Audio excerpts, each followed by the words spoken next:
Operation Ganga के तहत लगातार फ्लाइट्स आ रही हैं जो उन बच्चों को लेकर आ रही हैं जो कि यूक्रेन में फंसे थे। यूक्रेन में जो बच्चे फंसे थे वो नेबरिंग कंट्रीज के बॉर्डर्स पहुंचे और वहां से नेबरिंग कंट्रीज से ये फ्लाइट जो है बच्चों को भारत लेकर आ रही हैं। यहाँ मेरे साथ एक स्टूडेंट मौजूद हैं जो कि हाथ में झंडा लेकर अपने हॉस्टल से निकले थे और ताकि वो स्टेशन तक सेफली पहुंच जाए, उन्हें किसी तरह से टारगेट ना किया जाए किसी भी मिलिट्री से। और अभी वो जो है भारत लौटे हैं, उनसे बात करते हैं। सबसे पहले बताइए क्या नाम है आपका और कहाँ से हैं? मेरा नाम आबिद अली है। मैं उत्तर प्रदेश कुशीनगर डिस्ट्रिक्ट का रहने वाला हूँ। आबिद, किस जगह थे आप वहाँ पर यूक्रेन में? खारकिव सिटी में। खारकीव में थे। क्या सिचुएशन वहाँ पर हो रही थी? क्योंकि लगातार जो वीडियोस और फोटोज आ रहे थे बहुत वर्स्ट सिचुएशन दिखा रहे थे। वहाँ आपने अपनी आंखों से क्या देखा, क्या सिचुएशन थी वहाँ?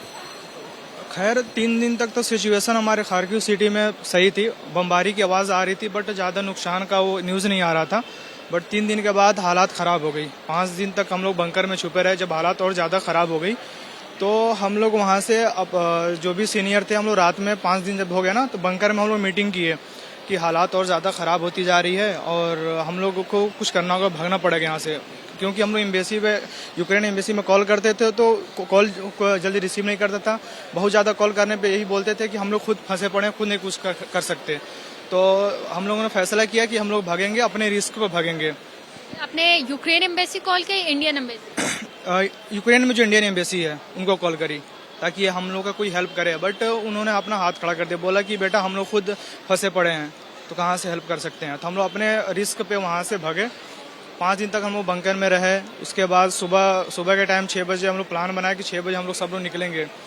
तो कुछ लोग ये सोच रहे थे कि हम लोग अगले दिन निकले, कि ये लोग पहले जा रहे हैं, इनके साथ क्या क्या होता है जैसे बताएंगे उसके बाद हम लोग निकले।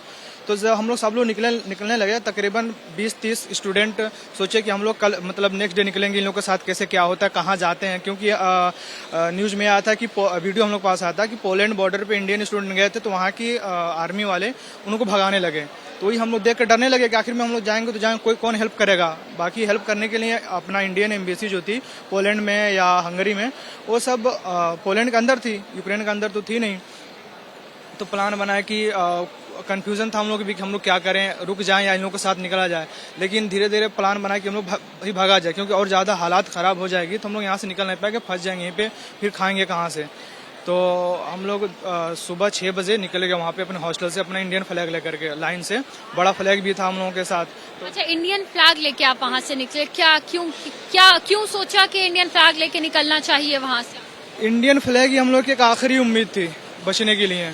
अगर वहाँ पे कोई भी जैसे मान लीजिए रशियन आर्मी भी अंदर एंट्री कर गई थी, यूक्रेनियन भी, ताकि कोई भी आर्मी हमको हार्म मत पहुँचाए, इसलिए एक आखिरी उम्मीद थी कि समझ लीजिए ये कागज़ ही है लेकिन इसकी अहमियत बहुत ज़्यादा बड़ी है। यही हिम्मत दी हम लोगों को वहाँ से भागने की।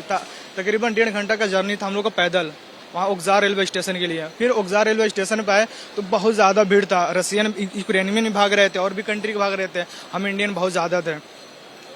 बहुत ज़्यादा भीड़ था। पहली ट्रेन 8 बजे थी, वहाँ की टाइम से 8 बजे थी, 8:30 बजे। कुछ स्टूडेंट उसमें चले गए, हम लोग छूट गए। फिर एक ट्रेन थी 12 बजे।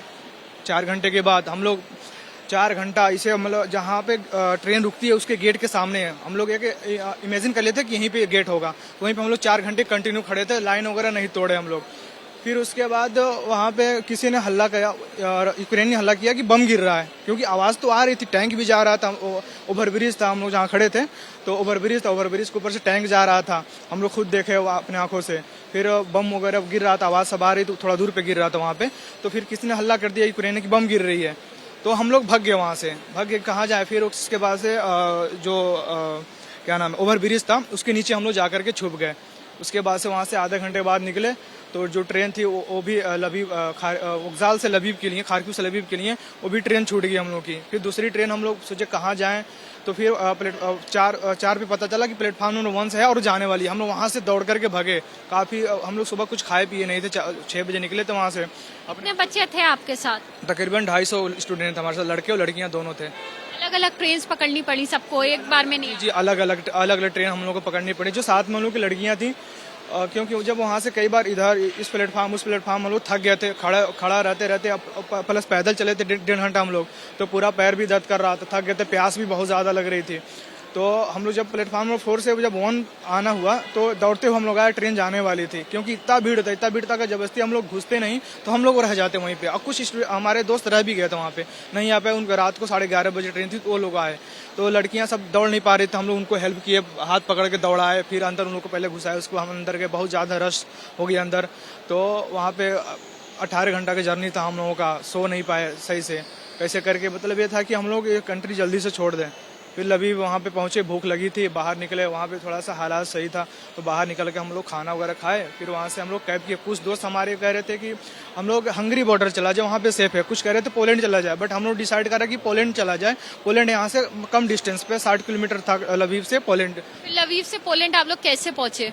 हम लोग कैब वहाँ से किए, 4 कैब मिल गई आप लोग को आराम से? जी कैब मिल गई, 4000 ग्रीवन वहाँ का रेट से। हम लोग 4 लोग गए, उसमें 1000 ग्रीवन आया हम लोगों का। मतलब एक्स्ट्रा पैसे दिए? मतलब हम लोग अपने पास एक्स्ट्रा पैसे दिए उसको। वहाँ बॉर्डर जब पहुंचे तो वहाँ आराम से आपकी एंट्री? बॉर्डर पहुंचे, वहाँ पे खाने पीने की सारी व्यवस्था सब फ्री में था, हम लोग आर्मी वाले सब की थी, तो हम लोग वहाँ पे खाए। उसके बाद से लाइन में लगे थे काफ़ी देर तक, तकरीबन 2 घंटे। उसके बाद से 2 क्रॉस था, पहला क्रॉस पे हम लोग पहला क्रॉस किया, उसके बाद से दूसरा क्रॉस पे हम लोग तकरीबन 3 घंटे खड़े थे। बहुत ज़्यादा वहाँ पे यूक्रेन पोलैंड ठंडी बहुत ज़्यादा थी, स्नोफॉल भी हो रहा था, तो इतना ज़्यादा ठंडी भी लग रहा था। पैर पूरा अंदर, मतलब पहने तो बूट सॉक्स भी पहने नीचे, फिर भी पैर बहुत ज़्यादा ठंडे हो गए थे, पैर भी दर्द कर रहे थे। लेकिन जैसे हम लोग बॉर्डर क्रॉस के 7 घंटा लगा, उसके बाद से पोलैंड की आर्मी हम लोग का इंडियन एम्बेसी जो वहाँ पे है पोलैंड में, उन लोग के हवाले की। उसके बाद से हम लोग बस से होटल ले जाया गया। वहाँ से आसानी हो गई आप लोग से आसानी हो गई, यानी कि इस तिरंगे के सहारे, इस तिरंगे को लेकर आप लोग हॉस्टल से निकले? जी, तिरंगे को लेकर के हम लोग हॉस्टल से निकले। सोचिए, ये उन इंडियन स्टूडेंट्स की कहानी है जो यूक्रेन में थे और इस तिरंगे, कह सकते हैं कि देश की शान, तिरंगे को लेकर हॉस्टल से निकले इस उम्मीद के साथ कि ये तिरंगा उन्हें भारत तक वापस लेकर आएगा और इसके जरिए वो सेफली जो है अपने घर लौट पाएंगे। कैमरा पर्सन अजय तिवारी के साथ Madiha Khan, ABP news, Delhi airport.